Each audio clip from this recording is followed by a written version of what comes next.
Om Ajanat Mirandasya Janan Salankaya Shashkul Letamina Tasmai Shri Guruve Namaha Shri Shri Chaitanya Manobishtam Papitam Yena Bhutale Svayam Rupa Kadamahyam Kadasisva Padantikam Vandeham Sri Guru Sri Yuta Padakamalam Sri Ruta Vaishnavascha Sri Rupa Sagrajatam Sahagana Radhuna Kavintam Tam Sajivam Sadvaitam Savadhutam Parajina Sahitam Krishna Chaitanya Devam Shri Radha Krishna Padan Sahagana Lalita Sri Vaishnava Vintam Scha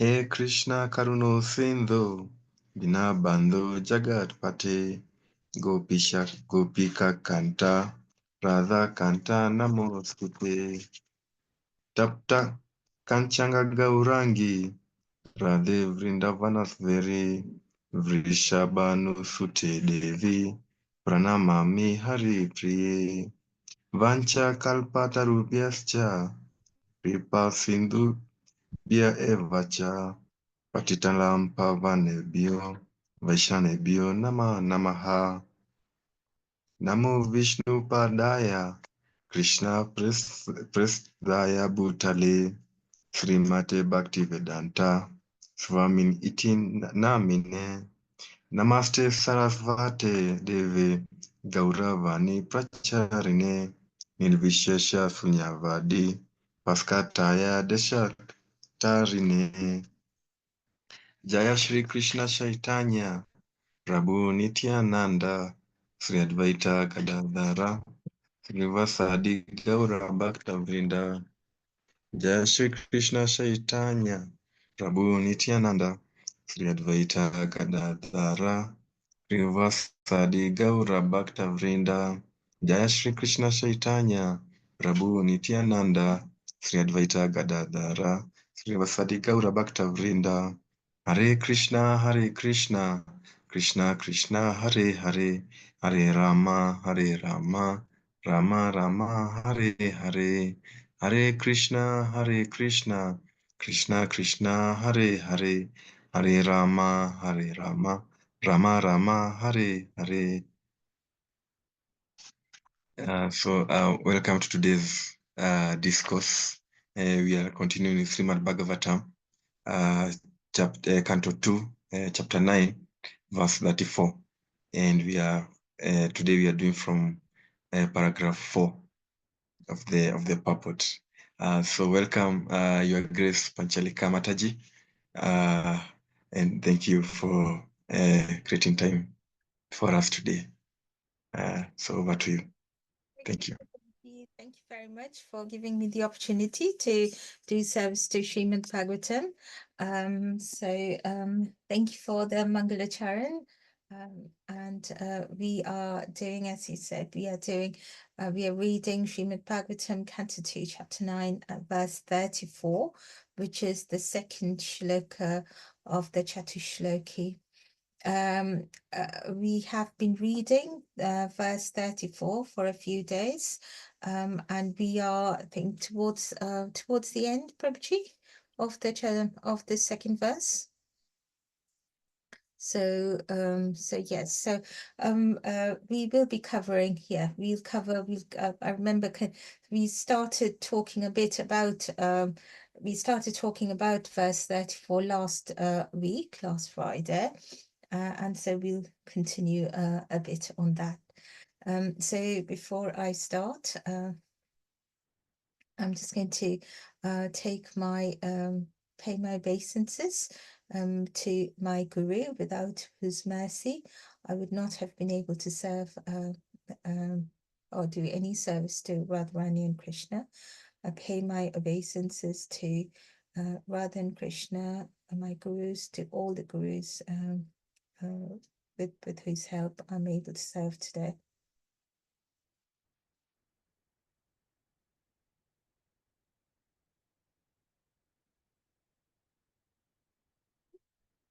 Right. So I think Prabhuji's okay. He's having some internet challenges probably.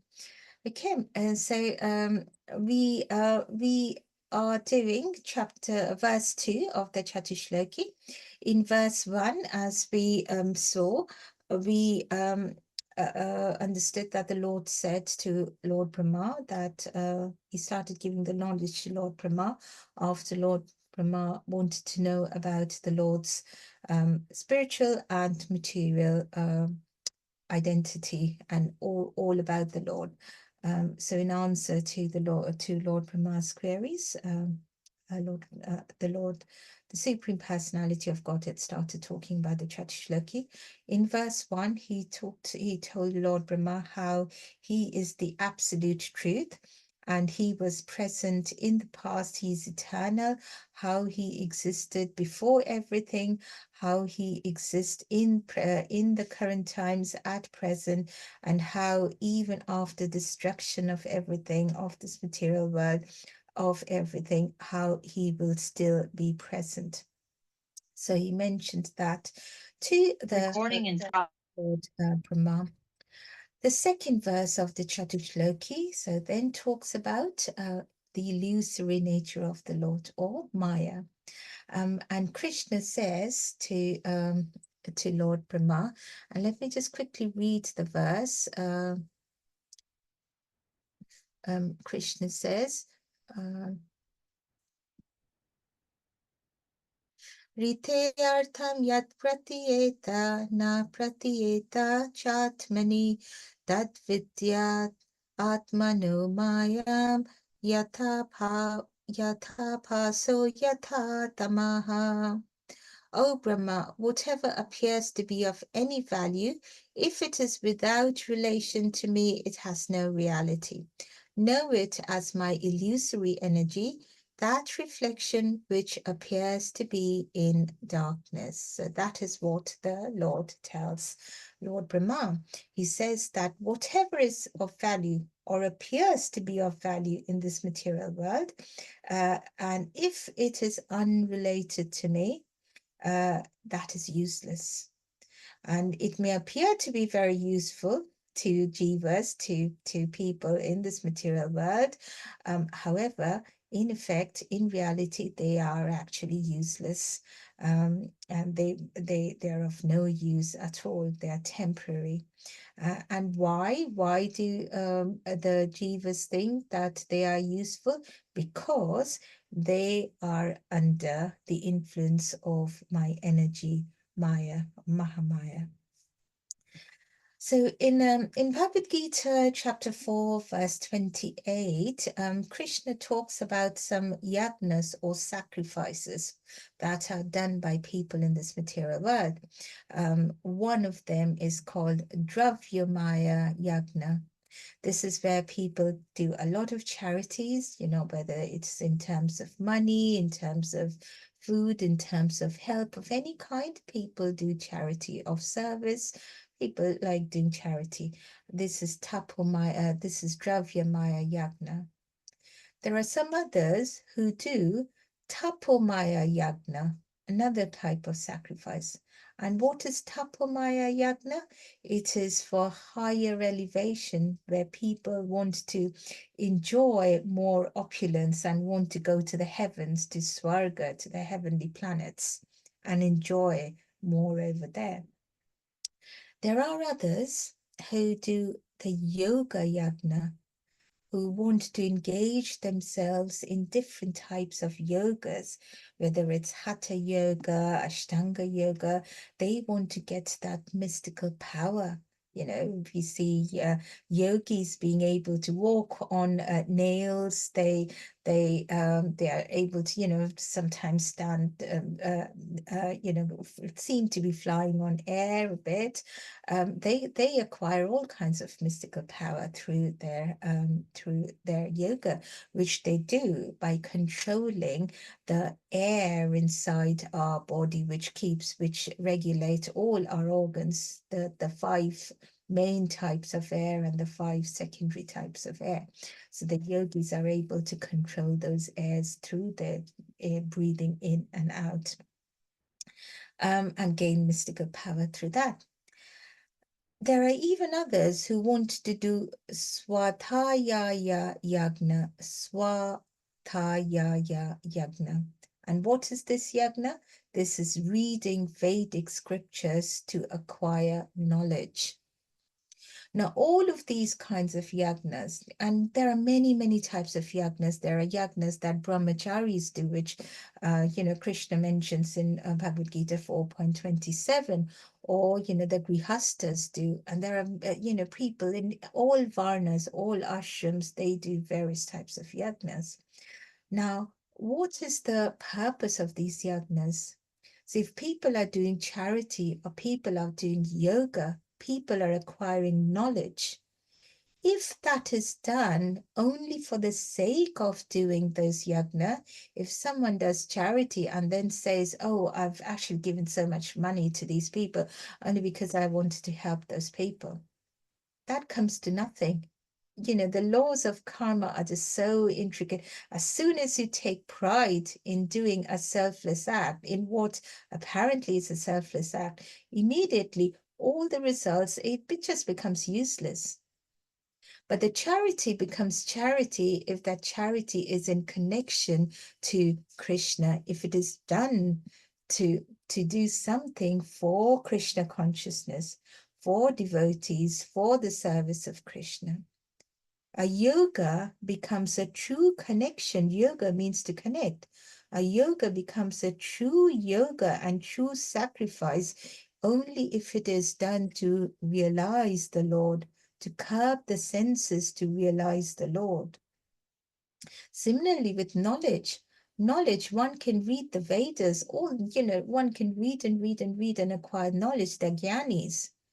But if that knowledge is only gained only for the sake of, gaining knowledge and not really connecting with Krishna, that is of absolutely zero use. And that is what Krishna is trying to say, that every single work that we do in this material world, every single thing can be connected to Krishna. How? By putting Krishna at the center of our work. If we put Krishna, if we put, all the work that we do, Krishna doesn't ask us to stop enjoying, stop giving, give up our work and go to the Himalayas and start become a yogi or a sannyasi. Krishna says, do your work, but do the work, keep in the right way, according to the Vedic injunctions, keeping me at the center, offering the work unto me. And every single work automatically becomes a sacrifice. And that is what this verse in the Chatushliki is saying as well. Whether it's day-to-day work or whether it is a yagna or a big puja or a sacrifice, if it is not done in the right sense, without relating things to Krishna, all of those activities, whether small or big activities, they actually come to nothing. They are useless. That's what the Krishna says to Brahma in this verse. Just like what Prabhupada said, which I was mentioning the other day, just like the example that Prabhupada gave of a lot of zeros just being by themselves, having no value at all. But as soon as you put a number one or any number in front of those zeros, they immediately get a lot of value. Similarly, any work we do in this material world, unless and until we get that number in front, unless and until we connect that to Krishna or the number, it is of no use, because everything otherwise is temporary and everything is an illusion. And the only thing that makes one, uh, detach themselves, or not just from the, any work that they do, any activity that they do, um, thinking themselves that, detaching themselves from Krishna, thinking that they are the doer, that, we are in control, we are the doer, we want something, we desire, we want something. we should be able to get that, and not just get that, we should be able to enjoy that. As soon as this comes to one's mind, Krishna says, think that, O Lord Brahma, think that to be the work of my energy, Mahamaya. So it's like getting a very big present, beautifully wrapped, and then for for an occasion, a birthday or any occasion, and then we get that present and we open the beautiful wrapping, and we see that there is nothing inside. And that is what is happening to us in this illusory world of Maya. We see everything, we think they are beautiful, we get attracted to that. But as soon as we open the wrapping, we see there's an emptiness inside. There is nothing inside it. So there was this sage called Markandeya Rishi. Has anyone heard about Markandeya Rishi? So there's this sage called Markandeya Rishi, very, very elevated sage. And so he once asked, so he was very, very connected to the Lord, and he once asked the Lord, so what is, show me what Maya is. And the Lord said, you really don't want to know what Maya is. Well, what's the point? And Markandeya Rishi says, no, I know. I want to see why so many people are entangled and suffering in it. And so the Lord just smiled. And so Markandeya Rishi, he was meditating, and he started meditating again. And then all of a sudden he saw that, his entire hermitage was full of water, and it was just gushing water all over, destroying his hermitage. And he was floating, and he was thrown into a turbulent ocean. And he was just, every time he was almost drowning, and then he was trying to, stop himself from drowning again, somehow getting, breathing, and then, swimming, and then going up a bit. And that happened for years and years and years and years. And Markandeya Rishi, he was just baffled. What is happening to me? I was just, I was just meditating. Where did all this water come from? And how can I save myself? I'm drowning every second. And then, I'm getting a bit of a breather, drowning again. This is continuing. There is no release from it. And then finally, in the distance, he saw something green. And he swam and swam and somehow swam over there. And he saw a tiny leaf. And then on that tiny leaf, he saw something blue. And he saw the beautiful baby Krishna on that leaf. And so it's a big pastime. I've just made it very short. And as soon as he saw baby Krishna, immediately Markandeya Rishi found himself back at his hermitage in the same position. He just opened his eyes, and he saw the Lord smiling. He's good, because he was connected to the Lord. He saw the Lord smiling. And the Lord said, do you understand now what Maya is? So that is Maya, where you're constantly in illusion, you're put into illusion. You think, you want to enjoy things, but you're thrown in this, ocean of illusion. And all the time you're just drowning. And you may think you get a little bit of a breather, but you drown again and again and again. And this continues over lifetimes, over lifetimes, over lifetimes. And it is only when one sees Krishna that one is able to overcome this ocean of material illusion, material existence. And so that is what Maya is. Maya is a material illusion, the ocean of illusion that we are thrown into. Why? Because we wanted to be lords ourselves away from Krishna. But Krishna says in this verse, there is no way you can really exist without relating things to me, because everything in creation comes from me. So how can you detach anything from me? even Maya, as we talked about last week, even Maya is a part of Krishna, the external energy.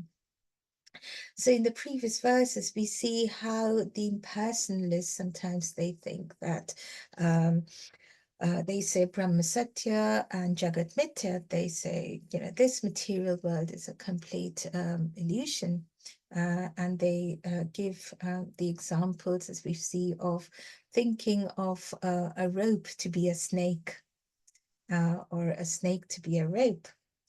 But we, even if they think of a rope to be a snake, what Sanatana Dharma says is that you cannot deny the existence of that rope. You may wrongly think that the rope is a snake, but there is the rope. The rope is still there. So we cannot deny the existence of the rope. Or in other words, we cannot deny the existence of illusion. What we have to do is recognize that illusion and overcome that illusion. And that is what we are being told, that, recognize that this is Maya and overcome this Maya. Because Maya is Krishna says Maya is mine, Maya is my energy, and it's very difficult to overcome Maya. So we know that Krishna has innumerable number of energies. The three main ones are internal energy, or as so I'm not covering what we covered last week. So Yoga Maya, the external energy or Mahamaya, and the marginal energy or Tathastha Shakti, or the Jivas. Or, as the purport in this verse also says, Krishna's Shaktis can also be divided into Apara Shakti and Para Shakti. So what is Apara Shakti? Does anyone know? So Apara Shakti, it constitutes all the ingredients of this material universe. Everything in this material universe. And what is everything in this material universe made of? It's made of the gross elements: air, earth, water, fire, and ether. But it just doesn't stop with these five. We have something else with it. So if you just think of our body, we have our gross body, which is made up of air, water, fire, ether, and earth. But our material body also consists of our subtle body, which is made up of our mind, intellect, and ego. So these 8 make up the Apara Shakti, or the material energy. And the Apara Shakti is called as the inferior energy of the Lord. Okay.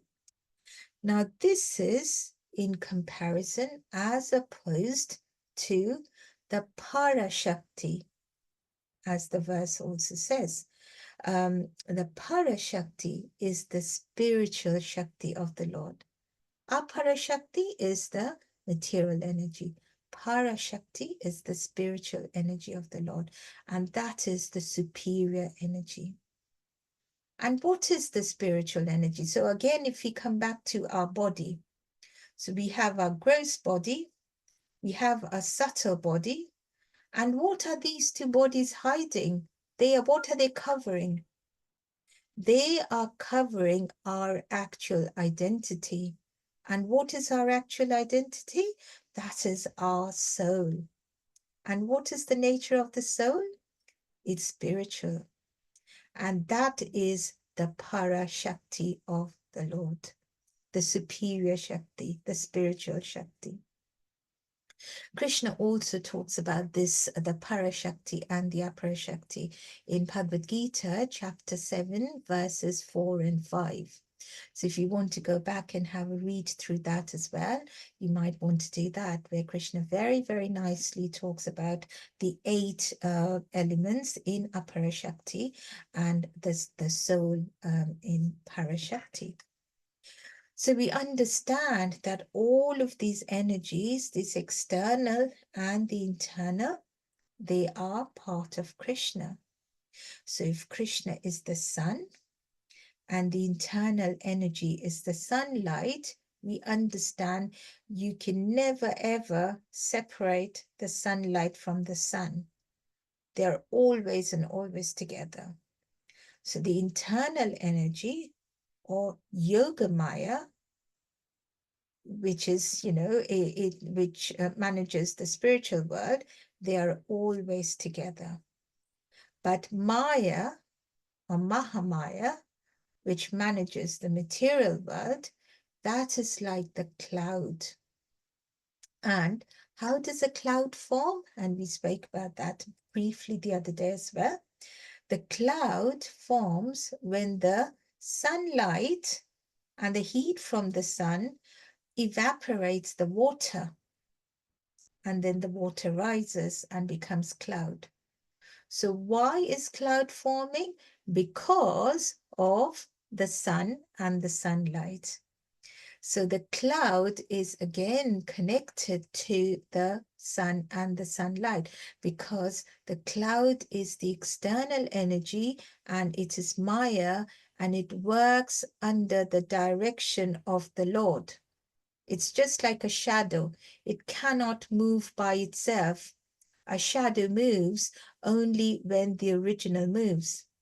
So Maya works as a reformatory tool to reform the jivas who are, in this material world under the directions of the Lord, just so that they are able to realize that this is not their original home, and they go back to the spiritual world. They try to become self-realized. They realize who they are, and then they try to go back to Godhead.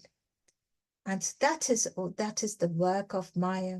And in the previous verses, in the previous paragraphs, we have read about some of the different things around that, some of the different works of Maya, the purposes of Maya.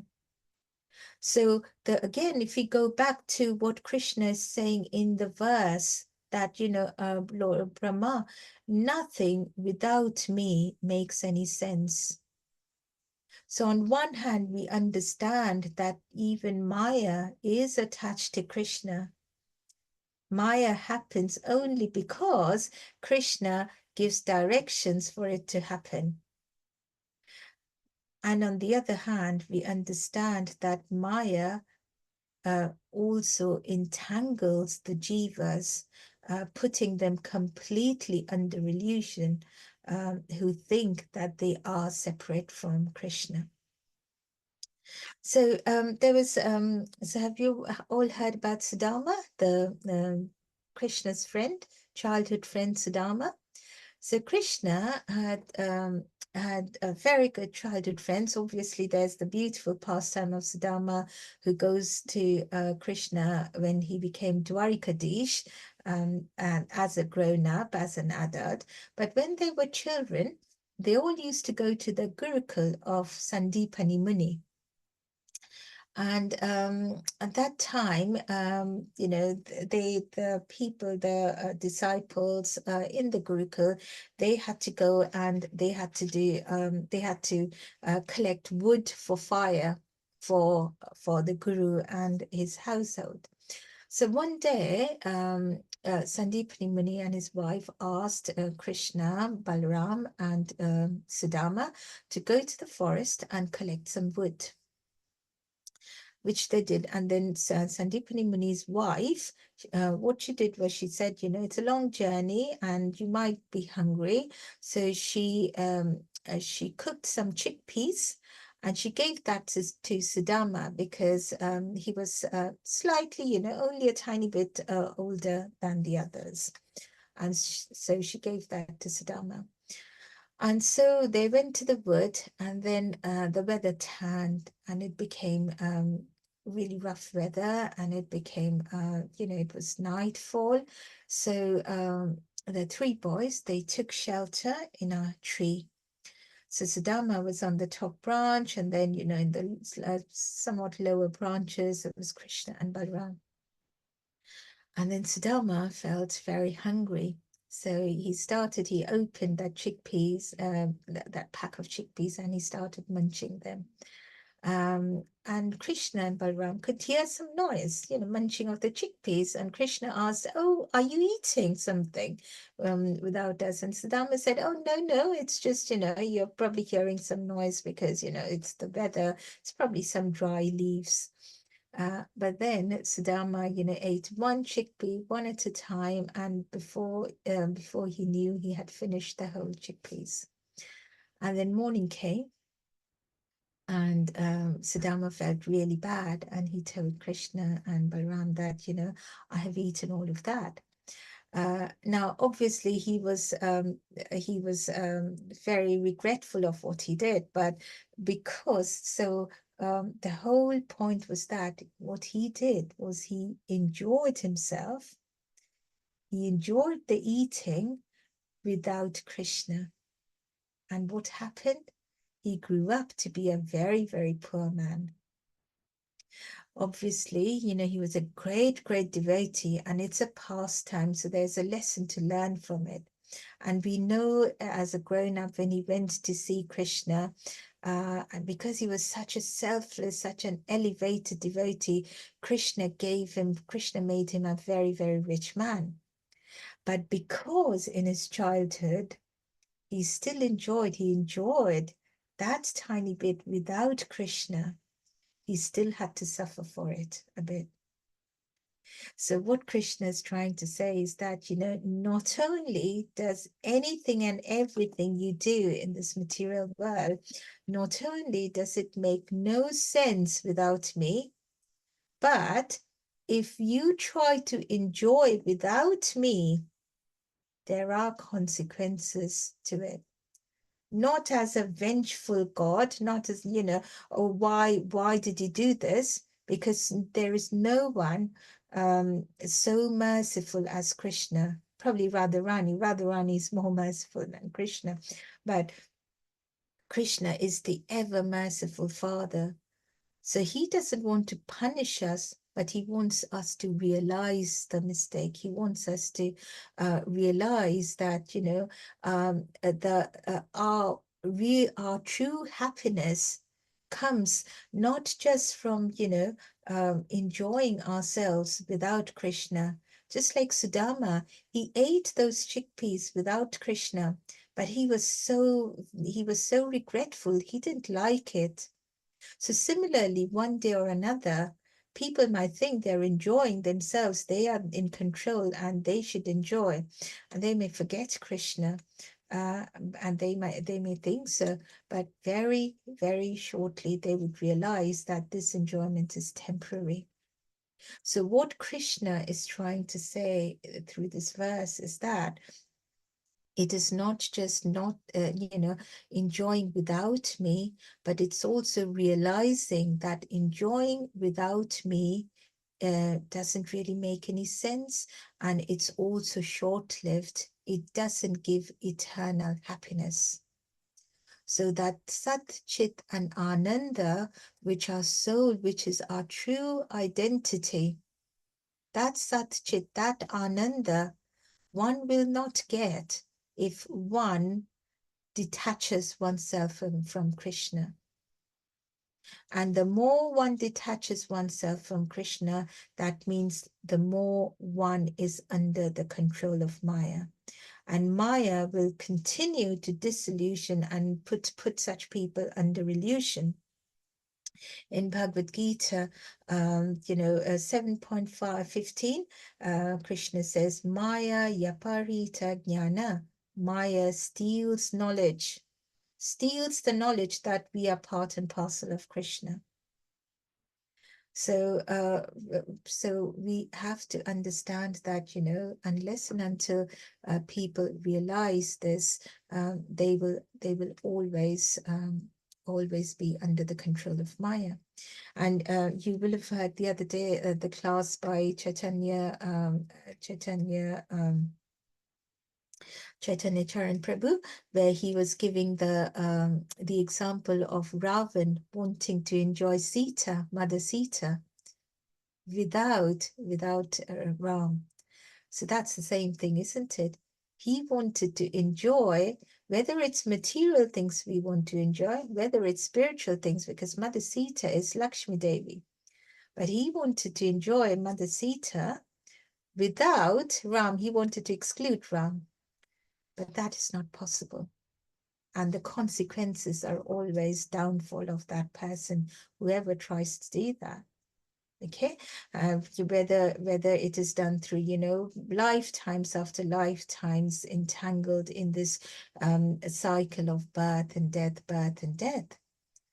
and being more and more entangled in illusion, or whether it's, them becoming somehow realizing that this is not something right that I'm doing, and then trying to get into the right path and realizing Krishna.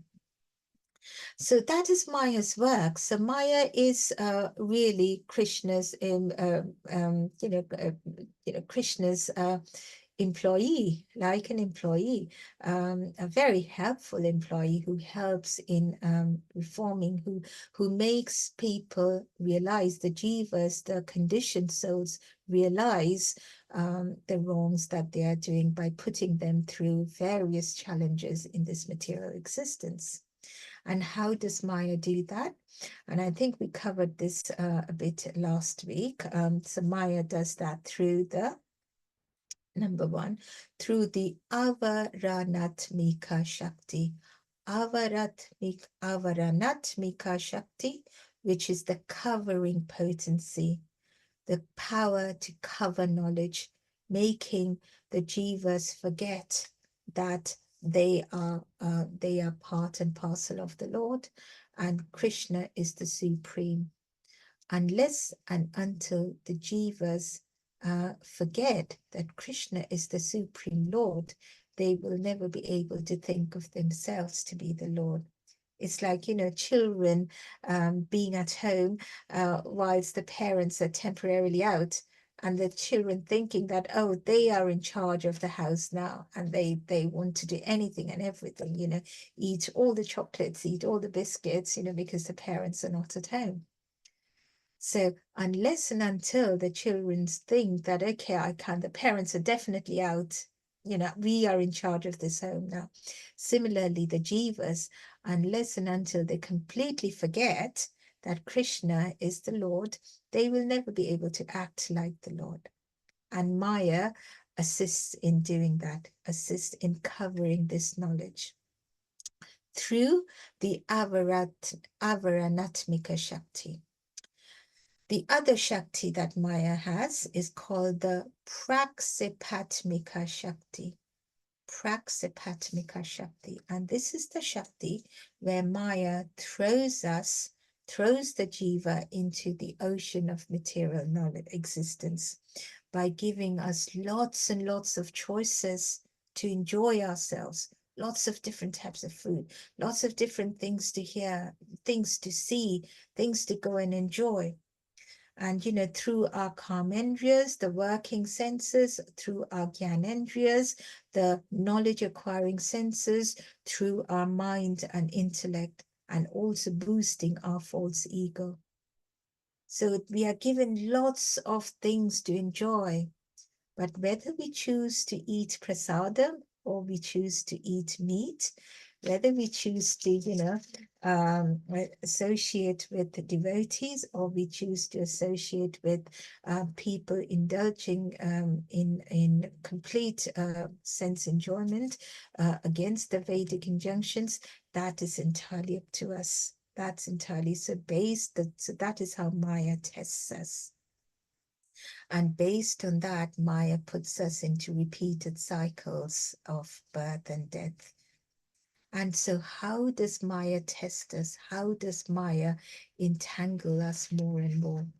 By putting us into illusion. And this is how Maya deludes us.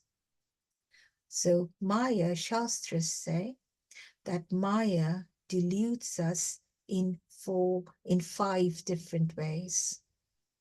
Number 1, Maya deludes us through avidya. And what is avidya? Avidya is lack of spiritual knowledge. So because the jivas have lack of spiritual knowledge, Maya can easily, entangle them. So jivas don't know, and jivas are detached from that spiritual knowledge. Secondly, Maya deludes us through ashmita, and ashmita means false ego, where the jiva starts thinking, I am in control, I am the doer, I am the enjoyer, I am the master. Number 3, after the jiva doesn't have knowledge through avidya, through ashmita, jiva thinks I am the master, then Maya deludes through raga, and raga is attachment. So Maya makes the jivas get attached to material things only to gratify their own senses. They want to watch something, or they want to, eat something, which is, they get attached to eating meat. And they eat more and more and more of that because that makes them happy. And also, it's also having good or bad impressions. So say, for example, they go to a group of people who tells them, who boosts their false ego. Oh, you are great. You are brilliant. Everything you do is great. So the impression that that jiva gets is, oh, they are telling all good things about me, and I really am really good. So that false ego is that's boosted. Whereas they might go to a group of devotees who might tell them very straight ways that, you are eating meat and we don't agree to that. That's a wrong thing to do. And the jiva may not like it. They might say, I'm not going to go and meet these people anymore. I'd rather go to people who think I'm doing right. So that is how Maya entangles them through these impressions, these wrong impressions, through raga. And then through dvesha. And dvesha is aversion, as we said, aversion. So like, I don't want to get in, I don't want to mix with certain type of people because they do not agree to what I say, or they do not like what I think is right. So when Maya, because of the strength of Maya, when the person starts thinking, I am in charge, I am in control, and everything that I say is right, if anybody else comes and say, no, you're actually wrong, this is not the right thing to do, then that person will not like such criticism, even though that is a constructive criticism, even though that is the right criticism, and might actually take them out of Maya. But because this person is so much in illusion, thinking of them to be the right, they will go away from such people who are telling the truth to them. And that is dvesha. Dvesha means aversion, aversion from anything which is against what they think is right. And the last one is abhinavesha. I can't pronounce the words, abhinavesha, or it is absorption between the good and bad, where people miss the bigger picture. They miss, because they have lack of spiritual knowledge, they do not understand the bigger picture, that, by constantly engaging in such wrongful things, just sense enjoyment, just enjoying myself like the karmis do, they just enjoy themselves. They think that just enjoying myself, eating, sleeping, mating, and defending, that's all that is required in this world. As long as I'm enjoying, that is the end of everything. That's what the karmis think, and they just go on and on sense enjoyment. But that is not what human life is for. Human life has a higher purpose. We've been given the consciousness to get out of this entanglement. So it's no right being, just enjoying our senses and forgetting that we will get more enjoyment by connecting with Krishna, by loving Krishna. So just to quickly repeat, so Maya has two types of Shaktis. One is the covering Shakti, covers our knowledge, and the other is the throwing Shakti, where Maya throws us into this material ocean. As soon as Maya throws us into the material ocean, Maya starts putting us under illusion and deludes us. How does Maya delude us? Through the five things, through avidya, lack of spiritual knowledge, through asmita, false ego, through raga or attachment, through dvesha or aversion, through abhinavesha or absorption between good and bad. Okay, and that is what Maya does, completely entangles the living soul. So Radhanath Swami Maharaj was in one of his teachings, he was saying, what a beautiful jail Krishna has created. Krishna has created Maya, which is a beautiful cell. It doesn't have any walls. It doesn't have any yes, so Krishna has created a beautiful, beautiful jail, says Radhanath Swami. It doesn't have any wall, it doesn't have any gates, it doesn't have any chains, it doesn't have any jailer. So we are all free people, and yet we are in this jail of Maya. We are in the prison of Maya. We don't want to escape it. We are enjoying so much that we don't even want to escape it. And we are so much absorbed in our sense gratification. So it's like a prison house that Maya has created. So so Maya tells. So what is the solution to all of this? So the verse says, as we say, there is a solution, definitely. And the solution is, in Chaitanya, where is this? Something else. What shall I going to say? Sorry, just give me a sec.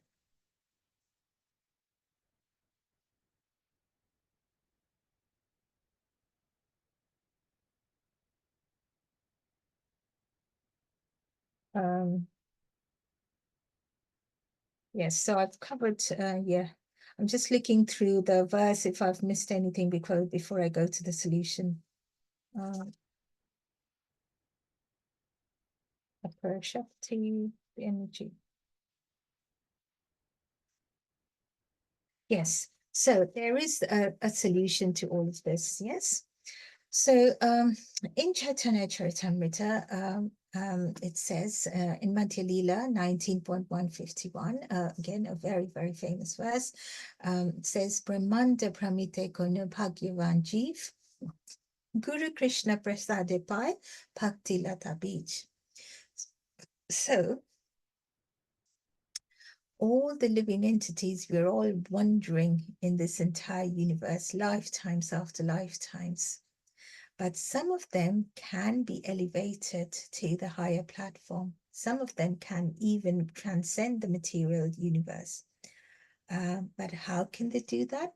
So Brahmanda Brahmita, by chance, by wandering along, somehow, if we are very, very fortunate, to get the opportunity to associate with a bona fide devotee, a true spiritual master who can guide us back to Krishna.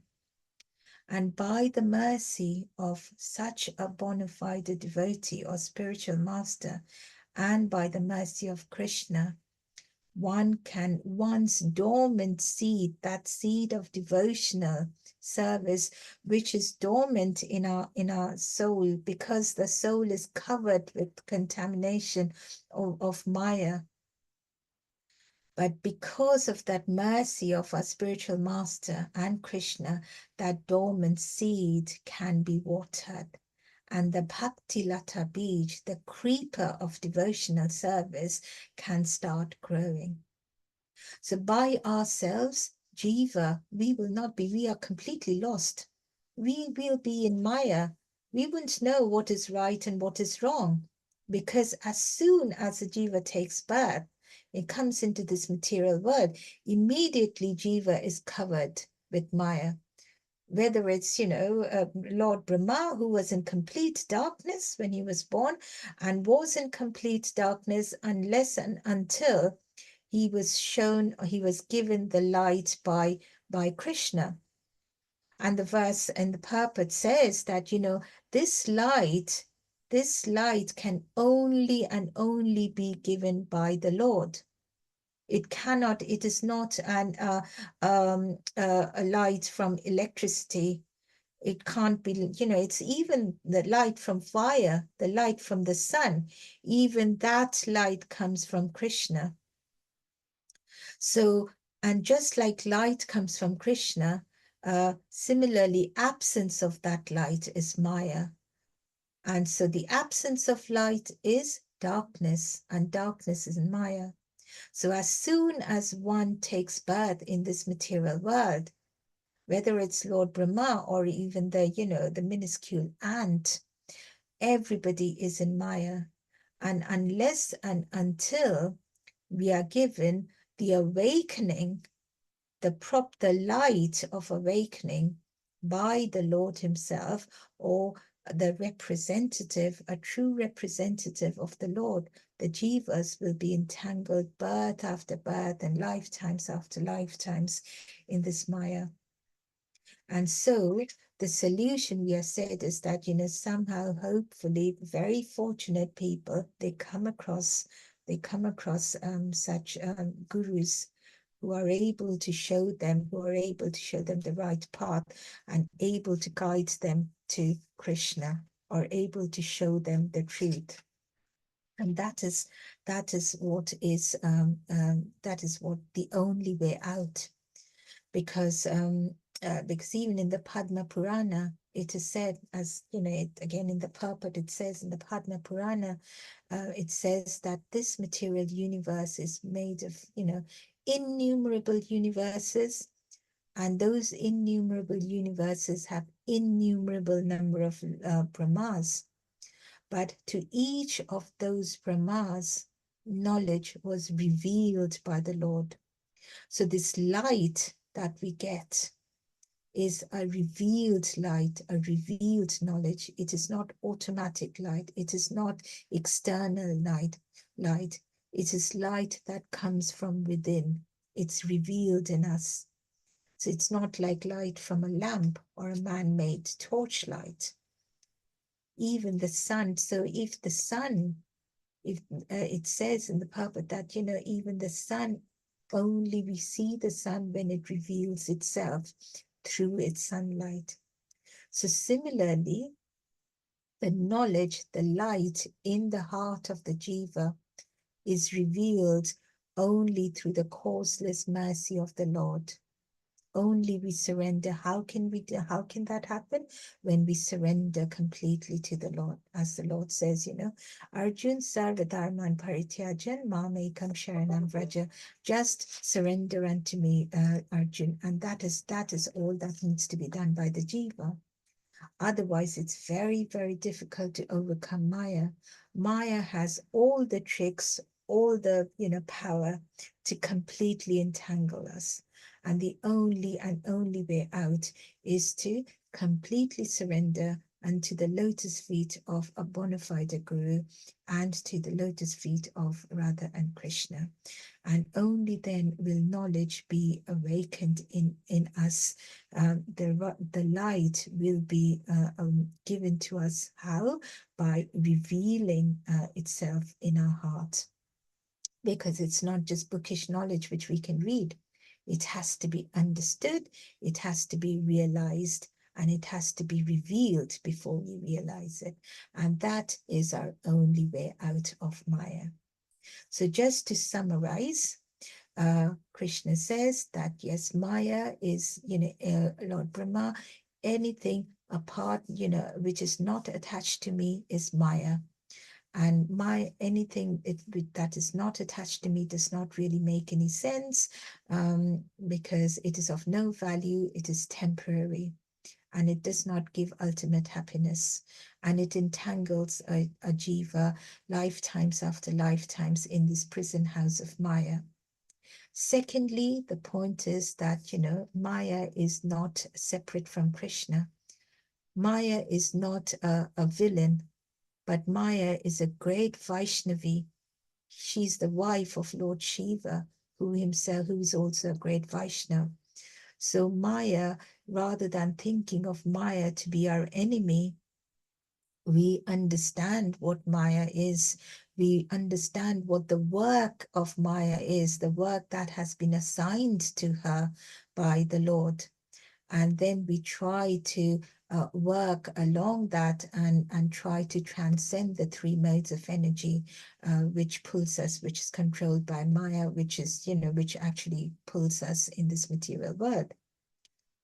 And thirdly, understanding the fact that, although this material world, this Maya is an illusion, but it is very, very true that this illusion exists, and this illusion is used by the Lord. This illusory energy is used by the Lord to reform the conditioned souls. So we cannot just refute Maya. So Maya is very much true and part of the Lord. And lastly, recognizing how Maya works, by covering us, covering our knowledge, by diluting us, by, boosting our false ego and entangling us. And own the solution being that we surrender unto the lotus feet of a spiritual master and to Krishna and Radharani, who will then awaken the knowledge and reveal the knowledge in our hearts, for us to realize the truth and for us to be able to try and overcome this vast ocean of illusion, this vast ocean of Maya. Okay, so with that, I complete our discussion today. If I've made any mistakes, please do correct me. Hare Krishna. Hare Krishna. Thank you very much, Your Grace Panchali Kar mataji, for that beautiful discourse, insightful teachings. Your mastery in these Sanskrit words just makes this wisdom of Srimad Bhagavatam. The way you Prabhuji, I can't teach. even pronounce the words properly sometimes, so apologies for that. It's really good. It makes it easier for us, really illuminating and so much clarity. Thank you. So interesting also for reminding us how Krishna has created a beautiful jail. When you think about it, it's, well, thank you. Thank you so was much. Radhanath Swami Maharaj. Yeah, one of the things he said. Yeah. It's a beautiful jail of Maya. I don't know whether there's any comments or questions before we end the class for today.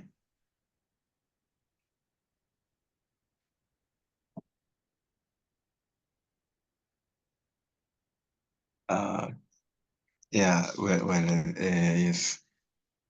Just maybe a clarification is, in our professional jobs, probably a banker or a doctor, what are the like a way we can offer everything in our work to Krishna. For example, maybe a doctor. Does that mean every patient you have to tell them about Krishna? Otherwise, if you don't, it's null and void. There is no connection. So yes, or after chanting your 16 rounds, you've gone to your job. Okay. Maybe you can clarify. Yes, Thank you, thank you. Prabhuji. That's a wonderful question. So what the gurus say is that you dedicate your work to Krishna and you accept your work as prasad. So when you are starting your job, before starting your job, whatever job you do, you just dedicate that, saying to Krishna or to Radharani, saying that I'm able to do this job because you've allowed me to do this, and I accept this as your prasad. So please guide me through whatever I do today during my work hours. So that means before you start your work, you automatically make your work a prasad. So you won't have to, that nitty gritty of your work, what you do, that automatically Krishna takes care of because you have right at the beginning dedicated everything to him already. And then what my guru says as well, that at night, just before going to bed, you can also say that whatever I've done today, whether it's still, at work or, outside work, every single action I have done, I dedicate that to you. If I have done anything right, then I do that as your, with your mercy and with your blessings, that I have been able to do something, maybe chanting the rounds properly. And then you also say, however, if I've made any mistakes or errors today, please help me so that I do not repeat this again. But your entire day, it is very difficult, especially jivas in Kali Yuga, to remember Krishna at all times. Sometimes it's not even practical to do so. So what we do is right at the beginning, start of the day, and start of before we start our work, you dedicate that to Krishna right at the beginning, that whatever I'll be doing, dedicating it to you. You're in charge as I work through the day. And then right at the end of your day, you do the same thing. So your entire day becomes, whatever work you do during that day becomes your sacrifice, your yagna, and you receive that work as Krishna Prasad. Does that make sense, Prabhu? Yes, thank you very much. Even our studies. Thank you. Thank you. And maybe Atmadas, His Grace Prashmat Atmadas can end the session for us kindly. I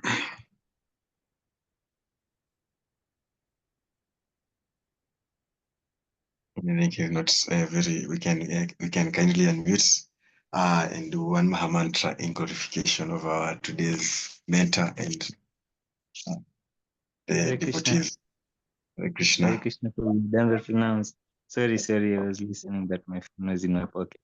I was just doing something at my altar at home. Thank you so much, Mataji, for the class. Thank you for taking us through the discourse very nicely. And yeah, I'll just quickly, because Prabhu has requested, I didn't want to look like I've ignored. So yes, just thank you, Mataji. I request all the devotees to please unmute and chant the Hare Krishna Mahamantra in appreciation for the wonderful discourse by Her Grace Panchali Kar. Please let's join. Hare Krishna, Hare Krishna, Krishna Krishna, Hare Hare, Hare Rama, Hare Rama, Rama Rama, Hare Hare. Vanchakapatiyascha Bhavnebhyo Vaishnavebhyo Namo Namo. Srimad Bhagavatam ki Grace Panchali Kar Mataji ki All glories to the assembled devotees. Hare Krishna. Hare Krishna.